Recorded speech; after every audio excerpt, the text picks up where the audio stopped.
All right, let's begin tonight in Washington with the push to get the job market back on track. President Biden delivered remarks today at a meeting of the U.S. Conference of Mayors. He touched on some points we have been hearing through the week: job growth, unemployment, the bipartisan infrastructure bill, and Build Back Better. Now, the president just wrapped up his first year in office, and our latest NBC News poll indicates that 6 out of 10 Americans say they disapprove of the job he is doing on the economy. Now, we're entering year 2 of this pandemic. I know it feels like it's a lot longer than that. And there's no doubt that the economy has suffered. According to the latest jobs report, the economy added almost 200,000 jobs in December. But that's a lot lower than the 400,000 jobs that were predicted. Unemployment dropped to a low of 3.9%. But nearly 4.5 million people resigned from their jobs just in November. So how does the administration plan to tackle a faltering economy and an uncertain labor force?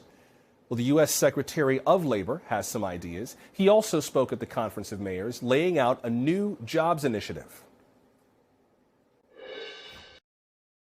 The Good Jobs Initiative is led by the Department of Labor to make sure that we deliver on everything that we say and do. Working people across America are looking for better opportunities. They're fighting for their American dream. That's what the labor dynamic shows. In this historic recovery and with this president's leadership, we can work together to provide those opportunities. And he joins us now to discuss it. Secretary Marty Walsh, welcome to the program. Glad to have you with us. Thanks for having me tonight. It's an honor to be on with you. Let's get to some of what's in this Good Jobs Initiative. We've got a list of bullet points of some of the big highlights, some of the headlines from the initiative, and they range through a number of different things, including building job quality across federal agencies, engaging employers to improve job quality, certainly making sure that some of the infrastructure jobs in the bipartisan infrastructure plan can be filled properly. There's some work to improve access to unionization around the country. Are there one or two pieces of this initiative, Secretary, that you think are at the top of the priority list? I know they're all important, but are there one or two that are at the very top? Well, I think job training is one of those things that's really important in working with employers and employees. I think that in the past, we might have tried to solve the problem by talking to one side and really having employers at the table to talk about what are the skills that people need to access the jobs that they have available, and talking to the employees, knowing that how they can access and get their rights moving forward. So those are two of the areas I would jump out right now. The Good Job Initiative really is kind of a one-stop shop. Historically, what we've tried to do in the federal government and in local and state governments all across America is work on certain aspects, whether it's better job quality, better child care, stronger child care, better wages, and everyone has different initiatives. And this kind of puts it all under one roof as we move forward here, as we think about the infrastructure law that was signed by the president that'll be going across America with new roads and bridges and broadband. And also helping strengthen our economy.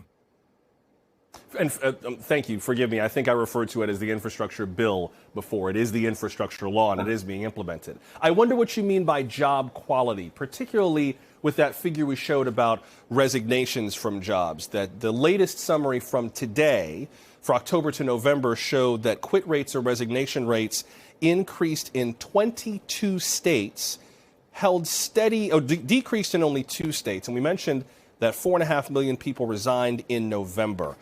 What do you think is going on? Is it a particular aspect of job quality, Secretary Walsh, that's driving some people to just quit? There's no question about it. I mean, a lot of it comes down to job quality. A lot of it comes down to people who have to work 2 and 3 jobs to make ends meet, and they don't want to do that anymore. A lot of it has to do with still living in a pandemic, within a pandemic, a once-in-a-century pandemic. And as we continue to go through this, President Biden laid out a strong economic plan. I would say our economy is strong. I would describe it as that, with 6.5 million new jobs being created, unemployment rate 3.9%, setting historic records moving forward. I would also say that we have more work to do. And I think that when I talked today to the mayors, I was talking about the Good Jobs policy and making sure that they're working with us. Every mayor you talk to, they're going to talk about the jobs that are open. The employers that are talking to them are talking to us. The concerns that they have, we all have. And there's no question about it. We have more work to do. And the president has stayed steady. I mean, I know that his approval rating in the poll that you showed a second ago we'd like to flip that around. but we got to stay the course. We can't change. This isn't about trying to get higher approval ratings and be popular. This is about returning America on track. The last administration didn't have a plan for the beginning of the coronavirus. They didn't have a plan to get people vaccinated. They didn't have a plan to lay out for economic opportunities. They didn't have a plan how we're going to come back. So President Biden has laid that plan out.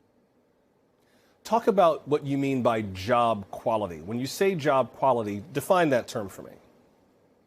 Job quality can mean anything from the job you have with the skill that you have, or the wages that you're earning, or the benefits that are there. I don't want to pick on any particular job, but some folks are working in low wage jobs and they feel like they should be working in better wage jobs. And part of that is by working with us now at the Department of Labor in the investments that we're making in job training. And I think it's so key to work with companies as well, to ask what are the talents that they're looking for, what are the skills they're looking for. Historically, in the past, when you do job training, there's lots of programs around this country that are training people into jobs. What we want to do is actually partner them with the jobs. A great example of that is with the supply chain. We sat down with trucking companies. We saw that there was a shortage of truck drivers in our country. We realized that we need to do something drastic. We brought them to the table at the White House. Myself, Secretary Buttigieg, Brian Deese, at the direction of the president. We came up with an apprentice program that within two days, companies would be able to start working on creating apprenticeship programs within their own companies. We're working on alleviating some of the problems of CDLs and getting trained. We have, in the first week, we had 50 companies sign up to say we want to create a pre-apprentice program within our industry. Truck driving jobs at one point in our country were looked at and revered as good, strong middle-class jobs. They're not today. So we're changing that outlook for trucking jobs, and we can do it with any industry in America as we move forward here. One of the things that's included in this initiative has to do with unionization, and the latest polling shows that Americans generally support unions. A Gallup poll from this past September showed that 2/3 of Americans say that they approve of unions. You see a lot more private companies, or a few more private companies anyway, like Starbucks, that are seeing some unionization efforts, including in Starbucks locations in Buffalo, New York. Secretary Walsh, you're the former mayor of Boston. Boston is a very strong union town, so I don't have to ask you what your view is of unions, but I think some businesses who are going to be confronted with a unionization drive are going to panic. And the first thing they're going to think is, why didn't they just come to me and ask for more money and more time off? I would have just given it to them rather than have to deal with this. There's this kind of knee-jerk that happens when unionization comes up. How does the administration help both workers and businesses when unionization is on the table? Yeah. Well, certainly, the president has been very clear that he supports collective bargaining, he supports union organizing, and he supports people's right to join a union. He's made it very, very clear without interference. He has said that many, many times at speeches and from everywhere, quite honestly.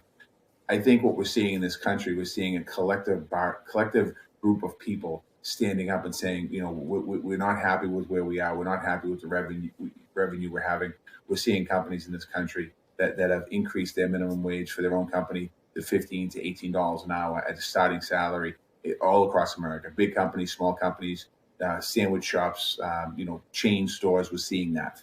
And I think that there is a movement right now by people in America that are saying, wait a second, why should big business benefit and not have us benefit here that is making the money and working in these places? So I think that that's also in what's happening here. And,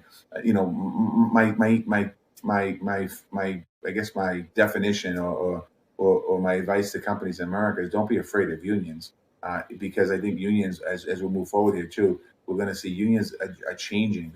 Just like society's changing, business is changing, unions are changing as well, and you can be a partner with unions. I'm not sure if every job in America is going to be organized in a union, which probably won't be the case.